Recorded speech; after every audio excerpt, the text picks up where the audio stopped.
Muy buenos días muchachos. Hoy veremos algoritmos voraces o greedy algorithms. Básicamente, este es un tipo de algoritmos muy famoso que es muy útil para resolver por lo menos problemas de nivel bajo en CodeForces. Por lo menos el problema A y el problema B de los DIP2 o en las DIP3. Listo. Antes de empezar a hablar de los algoritmos voraces, quisiera introducir este problema llamado el problema de las monedas. Es muy clásico y dentro del mundo de los algoritmos de optimización. Básicamente en este problema nos vamos a encontrar un monedero y este monedero pues va a tener monedas infinitas y queremos comprar un producto. Dadas las denominaciones de las monedas que hay dentro del monedero, sabiendo que cada una de las denominaciones digamos, tiene infinita, o sea, dentro del monedero hay una infinita cantidad de monedas de cada denominación, ¿cuál es el mínimo número de monedas que debemos sacar del monedero para llegar a pagar la denominación? Para pagarla o cuál es el mínimo número de monedas que necesitamos sacar tal que su suma sea igual a la denominación que nos entregan. Sería mucho más claro. Este problema no lo vamos a resolver ya mismo, sino que lo resolveremos más tarde cuando hayamos visto qué son los algoritmos voraces. Algoritmos voraces. Listo. Muchos de ustedes estarán haciendo la pregunta, ¿qué es un algoritmo voraz? Y básicamente los algoritmos voraces o los greedy algorithms son algoritmos creados para resolver problemas de optimización. ¿Qué pasa? En estos, tú quieres llegar a la solución global por medio de un ciclo y durante ese ciclo vas a ir tomando una decisión y con esa decisión vas a empezar a crear soluciones locales y en base a soluciones locales llegar a la solución global. ¿Qué pasa? Tú no puedes tomar no puedes elegir cualquier decisión para ese algoritmo voraz. Porque para que una decisión sea voraz, para que el algoritmo sea voraz, tú necesitas cumplir dos requisitos. Y es que la decisión que usas para obtener los óptimos locales no pueden estar basadas en un óptimo local anteriormente hallado. ¿Eso qué quiere decir? Tú vas a tomar decisiones de momento. Esas decisiones que estás tomando no las vas a almacenar ni nada. O sea, tú no vas a... Si estoy en la decisión I, yo no voy a basarme en las decisiones anteriores para resolver la decisión I. Porque si nos basáramos de ese tipo, no serían algoritmos voraces, sino que sería más bien un estilo de programación dinámica. Ya más adelante veremos cuál es la diferencia entre las dos. Y la segunda decisión, y el segundo requisito para que un algoritmo sea voraz es que apenas tomes una decisión y encuentres un óptimo local, no puedes devolverte. O sea, es una decisión irrevocable. Porque, por ejemplo, volviendo a decir, la programación dinámica, tú puedes ir armando una solución y en algún momento darte cuenta que no estás yendo por un camino adecuado y devolverte anteriormente para hallar otra solución que sí te lleve al óptimo. Acá esto no pasa. Tu decisión que tomes es una decisión con la que te casas hasta que solucionas el problema. Esas son las dos condiciones de los algoritmos voraces. Pero da mucho miedo ver este tipo de cosas, pero nos daremos cuenta que la mayoría de algoritmos voraces tienen decisiones muy simples, muy lógicas, y en general sus soluciones, al no tener que basarse en óptimos anteriores ni devolverse dentro del proceso para ya encontrar la solución, nos daremos cuenta que las soluciones tienden a ser muy eficientes. Es más, son de los algoritmos, o sea, este paradigma nos permite resolver algoritmos en O de n, en n log n y algunas raras veces en n cuadrado. Bueno, yo por lo menos no hice ninguno n cuadrado, pero supongo que por ahí debe haber alguno. Listo, sin más cháchara, avancemos. Y listo. Hablando de la programación dinámica y los algoritmos voraces, esos dos tipos de algoritmos nos sirven para encontrar óptimos. La diferencia radica en las dos características que dije anteriormente. En la programación dinámica, tú armas una solución en base a las anteriores, mientras que los algoritmos gridis son decisiones de momento en las que tú no te fijas en los anteriores. Y en la programación dinámica, si tú vas armando la solución y te vas dando cuenta que no vas a llegar al óptimo, te puedes devolver. En los algoritmos voraces no. Si tú tomas un camino, te quedas con él hasta el final. Esa es prácticamente la diferencia entre la programación dinámica y los algoritmos greedy. Por esas dos razones es que los algoritmos greedy tienden a ser más eficientes que la programación dinámica. Pero como veremos más adelante, hay problemas hay problemas de optimización que la programación dinámica puede llegar a resolver y los algoritmos greedy no pueden llegar a resolver. La gran mayoría de problemas. Listo. La mejor forma de intentar encapsularlo todo va a ser por medio de un ejemplo. Y en este caso quiero presentar este. Básicamente nos van a entregar nos van a entregar un conjunto de valores. Y queremos hallar el mínimo subconjunto, o sea, encontrar el subconjunto que me maximice la cantidad de elementos de tal forma que la suma de esos elementos sea menor a un parámetro que me entregan, en este caso es D. Y por ejemplo, el óptimo de este subconjunto que me entregan ahí viene a ser que puedo crear un subconjunto de tamaño 5 de tal forma que me cumpla la condición de que es menor o igual que D. Listo. La mayoría de los problemas de programación los podemos resolver con estos simples 4 pasos. Y veámoslos. Número 1. Entiende el problema. La idea del paso 1 es que tú leas el problema y no empieces a pensar en soluciones ni nada. Solo lee el problema, entiende qué te están pidiendo, o sea, entiende qué te están entregando, qué te están pidiendo, y con eso por lo menos puedes pasar el paso 1. Y muy de la mano con el paso 2. Intenta expresar con palabras simples lo que te están pidiendo. Y si puedes crear un modelo matemático. ¿Por qué utilizamos un modelo matemático?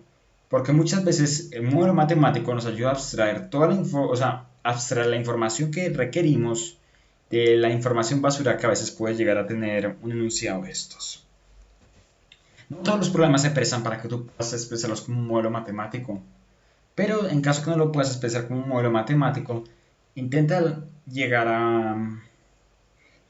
a expresar el problema con palabras muy simples y que tú mismo puedas llegar y decirte a ti mismo qué es lo que tienes que hacer sin tener que rebuscarlo. Mucha gente recomienda que tú escribas en el cuaderno exactamente lo que te están pidiendo en palabras simples. Yo creo que eso es llevarlo muy al extremo, pero en caso que tú lo pruebes y te funcione, síguelo haciendo. Listo. Apenas esos dos primeros pasos vienen a ser entender el problema. Y es muy importante porque muchas veces nos entregan un problema y tendemos a responder una pregunta que no nos entrega. Y perdemos mucho tiempo y etcétera. Por lo tanto, es importante centrarnos en estos dos primeros pasos. El tercer paso es intenta solucionar el problema en papel. No pienses en código, solo piensa tú cómo resuelves el problema en papel. Raya y haz todo lo que sea necesario.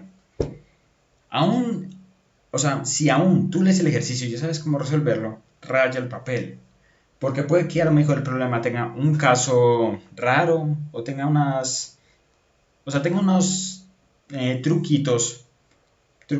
tenga, digámoslo así, unas ciertas constraints que te puedan llegar a dar problemas y que tú no las veas a simple vista.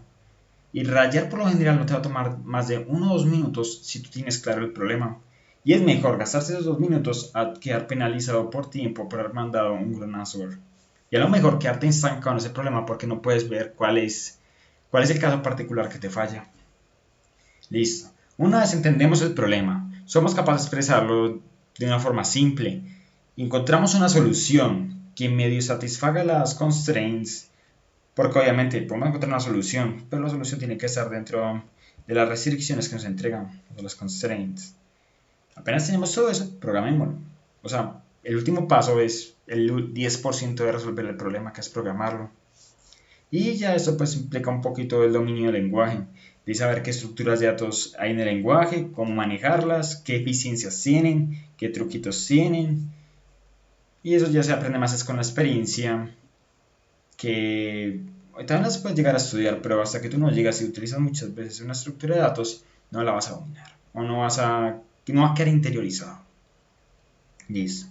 Entonces apliquemos la receta para resolver problemas de algoritmia al problema anterior, que es el problema de José. Listo. Básicamente el modelo matemático, eso los dije ahorita, Dado un conjunto de números enteros, hallar el subconjunto de mayor tamaño en el cual la suma de sus elementos sea menor o igual al número dado.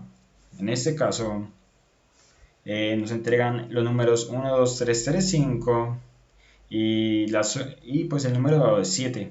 Y ahí vemos que ese es el subconjunto A, es el óptimo, es el subconjunto con mayor número de elementos de tal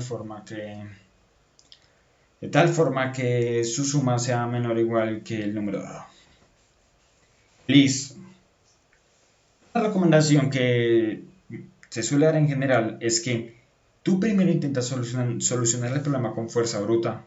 Busca la forma más simple de programar la solución, porque por lo menos es un buen indicativo que te va a decir qué es lo que tienes que hacer. Y por ejemplo, una solución por fuerza bruta muy común en los problemas de optimizaciones genera todas las posibles combinaciones de los subconjuntos y aplica la operación pues que tienes que hacer. En este caso, sumar los elementos.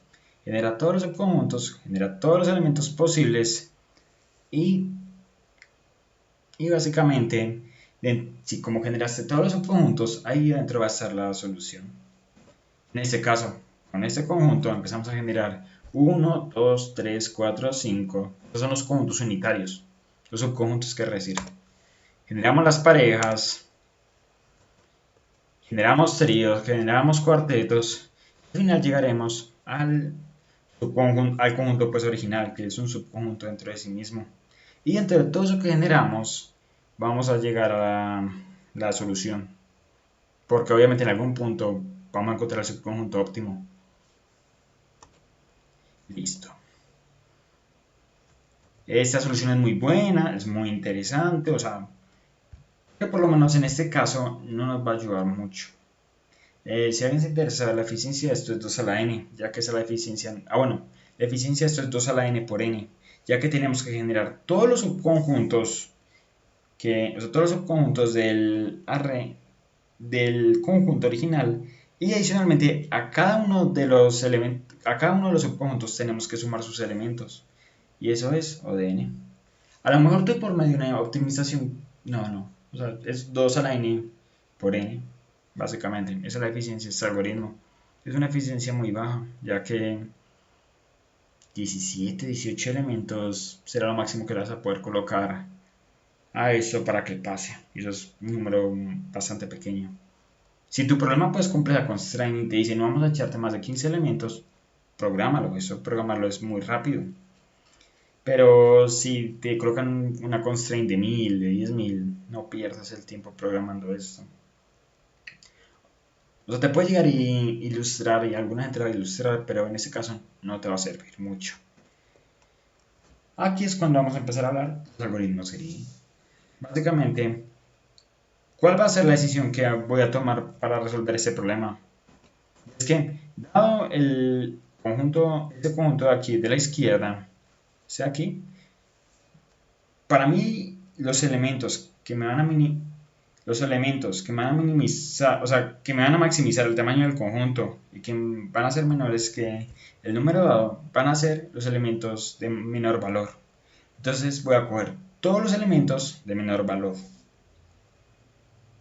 que hay dentro del conjunto y los voy a sumar y voy a sumar todos los elementos de menor valor hasta que me pase del valor dado.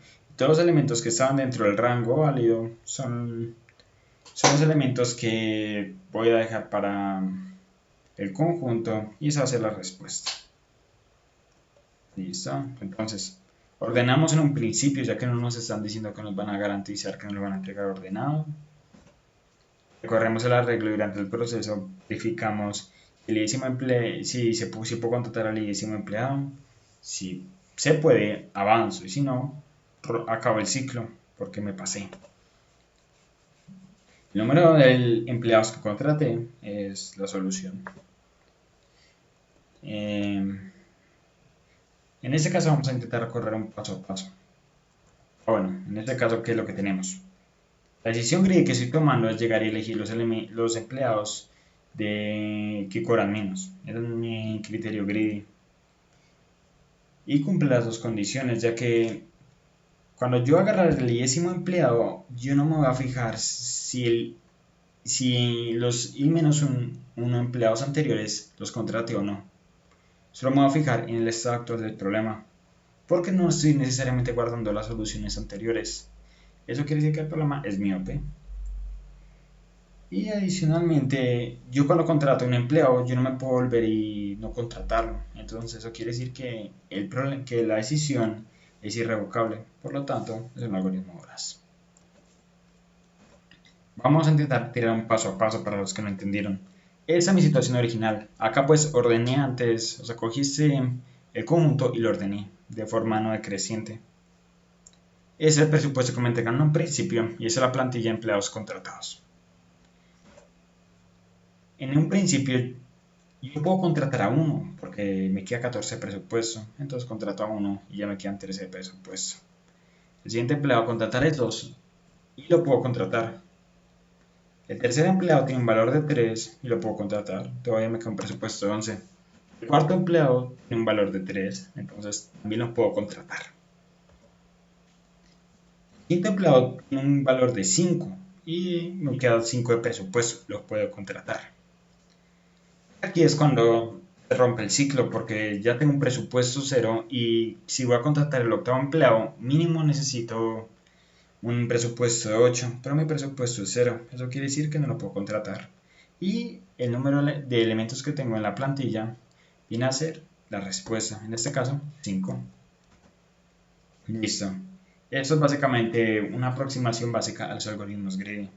Esa es la primera parte, espero que veas la siguiente parte.